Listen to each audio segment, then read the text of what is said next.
Bumabati na naman si Trev ng isang magandang araw sa ating lahat. Mula sa aking mga subscribers, followers at viewers, may pag-uusapan tayo ngayon na gagawa tayo ng adobong mani na mayroong adobo sauce at mayroong roasted garlic. Ginamit ko nga pala ang salitang roasted dahil ang roasting ay ang paraan ng pagluluto sa mahinang apoy sa matagal na pagluluto. Ang toasting naman ay ito ang paraan ng pagluluto sa mataas na temperature sa maiksing paraan ng oras ng pagluluto. At bago tayo mag-umpisa, please don't forget to subscribe to Trev Red TV, the Baking and Cooking Channel.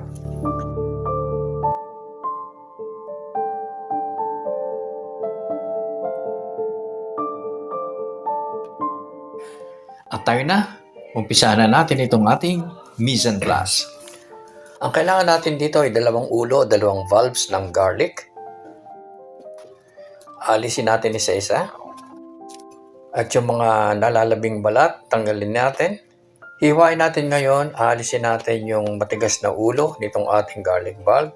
Hihimay-himay natin ito isa-isa. At pagkatapos ay ibababad natin ito sa mainit na tubig sa loob ng 8 hanggang 10 minuto para mababad siya ng gusto. At after 8 minutes, tatanggalan na natin itong mga balat ng bawang. Ito po ay napakadaling paraan para sa ganon ay mapadali ang ating trabaho. Pagkatapos nito, hihiwain natin sa maninipis na hiwa.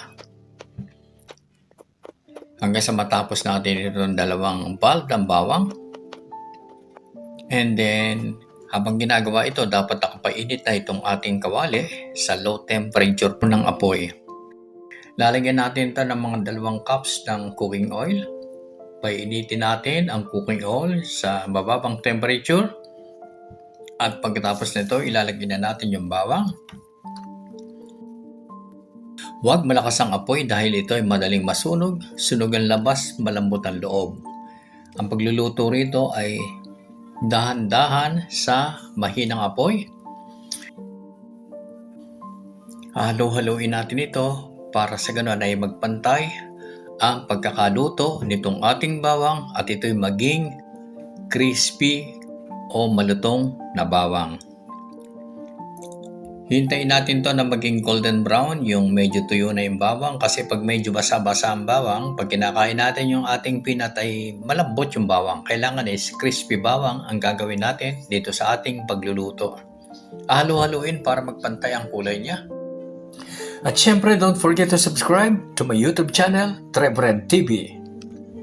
Kapag ito'y golden brown na, ay pwede na nating hanguin itong ating bawang.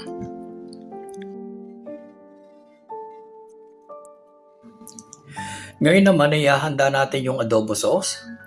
Mga 3 to 4 tablespoon of soy sauce, 1.5 teaspoon of vinegar, a teaspoon of salt, a teaspoon of ground pepper, at putol-putulin natin itong bay leaf.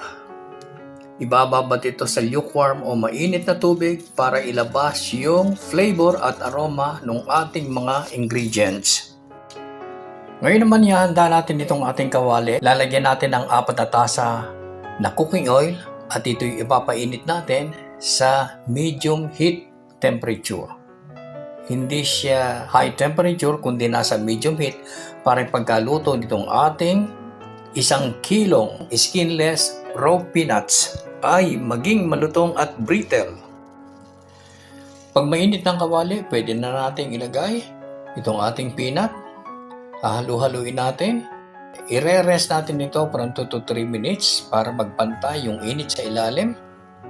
Pagkatapos mag-uumpisa na tayong maghalo tuloy-tuloy para sa ganon pareho o evenly yung pagkaluto nitong ating peanut para pantay-pantay na maging golden brown siya. Ang pagluluto nito ay umaabot ng 20 to 30 minutes o depende sa peanut na nabili ninyo, kung ito is small size, ay madaling maluto. Kung large size ay medyo matagal siya.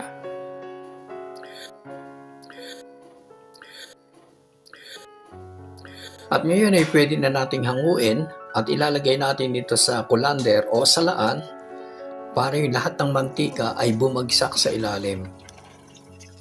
Iniiwasan kasi natin itong ating peanut ay masobrahan sa mantika para na rin sa ating kalusugan, para ang kinakain natin is more on peanut oil. So haluin natin yung ilalim para yung mantika ay tuloy-tuloy na bumagsak doon sa colander. And then pagkatapos nito, dapat may nakahanda tayo ng boiling water or hot water. Hinuhugasan natin ng mainit na tubig para maalis yung sobrang sebo o sobrang mantika ng peanut at para madaling dumikit yung ating adobo sauce.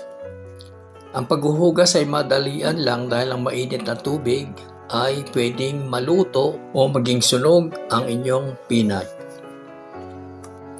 Ilalagay uli natin siya sa kawali sa mahinang temperature lang. Ipa-fry natin siya, apurahan, at lalagyan ito ng paisa-isang tablespoon ng ating adobo sauce.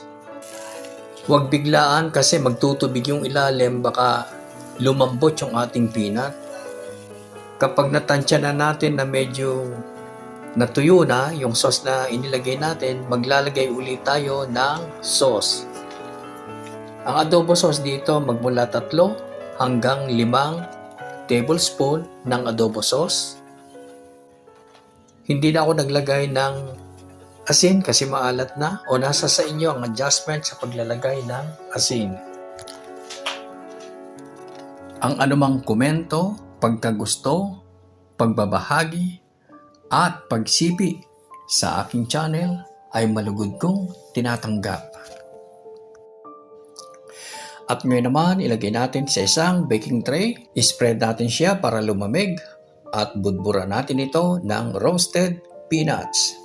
At tungkol naman sa mga reseping pang baking at cooking, bumisita lang sa aking channel, Trebred TV. Kailangan tikman natin ito. Aking lutong adobo peanut o adobong mani. Talaga namang malutong na malutong at lasang-lasa yung adobo sauce sa adobo peanut. Thank you very much guys, and I hope you love watching my video. And please don't forget to subscribe to my YouTube channel, Trebred TV. Thank you for watching.